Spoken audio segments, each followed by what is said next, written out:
El vecino humilló a mis bisabuelos por años, hasta que mi tío volvió y todo se le vino abajo. Mi papá me contó esta historia en un almuerzo, como si fuera una anécdota más de la familia, pero en cuanto empezó entendí que no era una historia cualquiera. Era de esas que explican por qué ciertos apellidos pesan en un pueblo, por qué hay gente que aprende a no cruzar ciertos límites y por qué, en algunas familias, el amor y el rencor conviven en la misma mesa desde hace generaciones. Esto pasó en los años 70, en un pueblo pequeño, en un país donde la justicia formal existía, sí, pero muchas veces llegaba tarde o llegaba torcida. Y cuando eso pasaba, la única ley que realmente importaba era la de la casa y la de la sangre. Para entender lo que vino después, primero hay que entender a la mujer que estaba en el centro de casi todas las historias oscuras de mi familia. Mi bisabuela, a la que todos llamaban Mamá Delia, tenía fama de ser una mujer durísima. No solo tenía mal carácter, tenía esa clase de temperamento que convertía cualquier discusión pequeña en una guerra personal. Su palabra dentro de la casa era ley. Mi bisabuelo, en cambio, era un hombre respetado, magistrado de la Corte Suprema, educado, sobrio y querido por mucha gente. Afuera imponía respeto, pero adentro de su casa, el mando real lo tenía ella. Y sus hijos crecieron sabiendo perfectamente quién decidía, quién castigaba y quién no perdonaba nada. De los 4 hijos que tuvieron, el más marcado por ese ambiente fue José. No era el mayor, pero sí el más rebelde. Mientras los otros aprendían a esquivar el conflicto, él hacía lo contrario. Contestaba, se plantaba, miraba de frente. Era el único que parecía incapaz de tragarse una injusticia solo para mantener la paz. Y eso, con una madre como Mamá Delia, tenía precio. Según mi papá, era justamente por eso que José recibía siempre la peor parte. Si había un castigo, era para él. Si había un grito, casi seguro terminaba en él. Y si alguien se atrevía a desafiar el orden de la casa, era el quien pagaba primero y más caro. Todo explotó cuando José tenía 15 años. Ya no era un niño fácil de doblegar. Ya era alto, fuerte y lo bastante consciente como para decidir que no iba a seguir dejándose humillar. No sé cuál fue exactamente la discusión de ese día, pero sí sé lo importante. Mamá Delia quiso imponer miedo otra vez y se dio cuenta de que ya no podía hacerlo como antes. Entonces recurrió a algo peor. Llamó a un policía a la casa y lo mandó a darle una lección. No fue un simple regaño. Fue una forma de decirle que, si no obedecía por respeto, obedecería por la fuerza. José aguantó eso una sola vez. Ese día salió de la casa y dejó claro que no volvería a vivir bajo ese techo. Pero salir de la casa no era lo mismo que dejar atrás a la familia.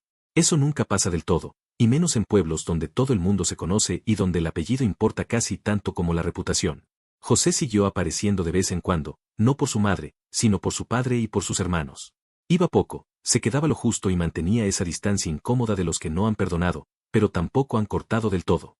Mientras tanto, mis bisabuelos se mudaron a una casa nueva en otra parte del pueblo. Parecía el inicio de una etapa más tranquila. Ya eran mayores. Ya no estaban para conflictos.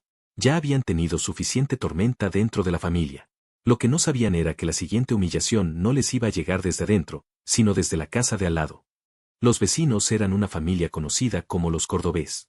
Los padres, según mi papá, eran gente común, nada especialmente problemático.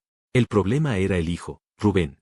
Tendría unos 25 años y se había ganado una reputación muy concreta. Era corpulento, presumido y de esos que necesitan sentirse dueños del lugar donde pisan. No estudiaba, no trabajaba en nada serio y parecía tener demasiado tiempo libre para meterse con quienes no podían responderle. Y encontró en mis bisabuelos el blanco perfecto. Eran mayores, caminaban despacio y no iban a enfrentarse con alguien más joven, más fuerte y claramente buscando pleito. Así que Rubén convirtió algo tan simple como salir a la calle en una experiencia desagradable para ellos. No era un episodio aislado ni una mala tarde. Era una rutina. Cada vez que los veía pasar, les soltaba insultos, burlas y comentarios humillantes. A veces les bloqueaba el paso. A veces les reclamaba tonterías absurdas, como si un pedazo de acera le perteneciera. Lo hacía con la seguridad de quien sabe que nadie le va a responder. Y eso era lo más asqueroso de todo. No estaba peleando con alguien de su tamaño. No estaba discutiendo por algo real. Estaba disfrutando incomodar a 2 personas mayores solo porque podía. Mi bisabuelo, que toda su vida había sido un hombre respetado, terminaba entrando a su casa en silencio. Mi bisabuela, que había dominado a todos dentro de su mundo, agachaba la cabeza frente a un desconocido. Y nadie de la familia lo sabía. Hasta hoy, esa parte es la que más me pesa de la historia. Porque no fue una vez ni 2. Fueron meses, quizá más. Mis bisabuelos soportaron aquello callados. Tal vez por orgullo. Tal vez porque no querían que sus hijos montaran un escándalo. Tal vez porque pensaron que, si no respondían, el vecino se aburriría. Pero los abusivos casi nunca se aburren cuando nadie los frena. Al contrario, se crecen, se acostumbran. Empiezan a creer que humillar a otro es un derecho y no un riesgo. Y Rubén llegó a ese punto. Se sentía dueño de la cuadra, dueño del miedo ajeno, dueño del silencio de dos ancianos que ya no estaban para empezar una guerra con un tipo así. Lo que no sabía era que el silencio no iba a durar para siempre. El día que todo cambió, José llegó a visitarlo sin avisar. Eso ya dice mucho de la historia, porque no era el hijo que aparecía por gusto. Iba por su padre, por sus hermanos y porque, aunque la relación con su madre nunca sanó, la sangre seguía tirando. Justo cuando iba entrando a la calle, vio a mis bisabuelos regresar caminando a casa. Iban despacio, con esa prudencia de la edad, buscando llegar a la puerta sin llamar la atención. Y como si siguiera un guión repetido 1000 veces, Rubén salió o asomó desde su lado para empezar otra vez. Otra burla. Otro reclamo ridículo. Otro intento de hacerlos sentir pequeños en plena calle. Solo que esa vez hubo alguien más escuchando. Y esa vez, el hijo que había aprendido a sobrevivir a golpes y humillaciones estaba parado a pocos metros. Mi papá siempre cuenta que José no preguntó primero qué había pasado antes, ni esperó una explicación larga. No la necesitaba. Bastó con ver la cara de su padre, la incomodidad de su madre y la confianza con la que el vecino seguía provocando para entenderlo todo de golpe. José se acercó y le preguntó a Rubén cuál era su problema con dos personas mayores. No fue un discurso heroico. Fue una pregunta seca, directa, de hombre a hombre. Rubén, en vez de frenarse, hizo lo peor que podía hacer. Se rió. Lo trató como si fuera otro más al que podía empujar. Le habló con ese desprecio que usan los abusivos cuando creen que siguen teniendo el control. En pocas palabras, no solo no retrocedió. Decidió humillar a uno más delante de todos. Hay personas que solo entienden la fuerza del otro cuando ya es tarde. Rubén era una de esas. Según mi papá, la discusión subió de tono muy rápido y terminó en enfrentamiento. Y al principio no parecía que José tuviera ventaja alguna. Rubén era más grande, más pesado y estaba acostumbrado a intimidar físicamente. Las primeras veces que chocaron, José terminó en el suelo. Cualquiera que estuviera mirando habría pensado que ahí se acababa todo, que el vecino iba a reafirmar su dominio y que encima ahora tendría otra victoria para presumir. Pero José no era un hombre que se quedara abajo solo porque el otro pegara más duro. Venía de años enteros de aprender a no quebrarse cuando querían doblarlo. Y eso, aunque no se vea, cambia la forma en que uno pelea por lo que considera suyo. Ahí está la parte que más define a José en esta historia. No era el más fuerte del pueblo. No era un héroe de película. No era un tipo invencible. Era, simplemente, alguien que había dejado de tenerle miedo a la confrontación mucho tiempo atrás. Cada vez que caía, se levantaba con más rabia, pero también con más claridad. Ya no estaba reaccionando solo por impulso. Estaba midiendo al otro. Estaba entendiendo cómo se movía, cuando se confiaba y donde se abría un hueco. Y Rubén, como casi todos los abusivos, cometió el error clásico. Creyó que ya había ganado. Se relajó. Bajó la guardia. Pensó que el espectáculo estaba decidido y que el resto de la calle iba a seguir viéndolo como el más fuerte. Fue justo en ese momento cuando todo cambió de verdad. José encontró la apertura y la aprovechó. No hizo falta una escena interminable ni algo exagerado. Bastó un movimiento bien puesto para desestabilizar a Rubén y sacarlo de la posición desde la que venía dominando. Cuando eso pasó, lo que se vino abajo no fue solo el equilibrio del cuerpo. Fue la imagen que el vecino había construido durante tanto tiempo.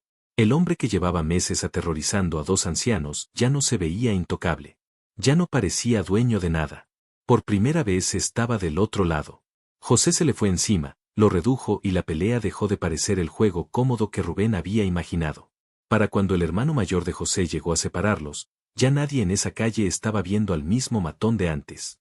Rubén terminó en el hospital, no por una escena adornada ni por detalles que haga falta repetir, sino porque por fin se metió con alguien que no estaba dispuesto a soportarlo. José, por su parte, desapareció unos días para evitar represalias y dejar que el pueblo hablara solo. Y habló. En lugares pequeños, esas cosas corren más rápido que cualquier versión oficial. La noticia de que el tipo que se creía dueño de la cuadra había terminado reducido por el hijo problemático de la casa vecina se regó enseguida. De pronto, toda la valentía de Rubén empezó a verse como lo que realmente era. No era coraje. Era cobardía bien administrada. Elegía ancianos porque creía que nunca aparecería alguien dispuesto a ponerle un alto. Después de eso, el cambio fue total. Mis bisabuelos nunca volvieron a tener un solo problema con él. Se acabaron los gritos. Se acabaron las burlas. Se acabaron los reclamos ridículos por pasar frente a su casa. La calle volvió a ser una calle y no el escenario privado de un abusivo con demasiado tiempo libre. Y esa, al final, fue la verdadera consecuencia. No solo el golpe al orgullo de Rubén, sino la pérdida completa de su personaje. Ya nadie lo veía como el gigante insoportable al que había que evitar. Ahora era el hombre que había cruzado la línea equivocada con la familia equivocada. Y en un pueblo así, ese tipo de reputación tarda años en borrarse, si es que alguna vez se borra. Lo más duro de la historia es que no termina con una reconciliación bonita. José no salió de ahí convertido en el hijo perfecto ni volvió a abrazarse con Mamadelia como si nada hubiera pasado. Su relación con ella siguió siendo mala. El resentimiento no desapareció porque un día él la defendiera de alguien peor. Y eso, precisamente, es lo que vuelve tan real todo esto. Uno puede proteger a su familia y seguir cargando heridas causadas por esa misma familia. Una cosa no borra la otra. José defendió a su padre, defendió el apellido, defendió el límite que nadie debía cruzar desde afuera. Pero el pasado seguía ahí, intacto, respirando debajo de todo. En esa casa no había finales limpios. Solo consecuencias claras. Mi papá siempre remata la historia de la misma forma. Dice que en todas las familias hay peleas internas, deudas emocionales, resentimientos viejos y gente que nunca terminó de perdonarse. Pero también dice que hay una diferencia enorme entre discutir desde adentro y humillar desde afuera. Rubén nunca entendió esa diferencia hasta que fue demasiado tarde. Creyó que estaba molestando a dos ancianos indefensos, cuando en realidad estaba pisando una herida familiar llena de orgullo, rabia y memoria. Por años se sintió impune. Por años pensó que nadie iba a devolverle nada. Hasta que un día apareció José. Y ese día, por fin, dejó de creerse intocable.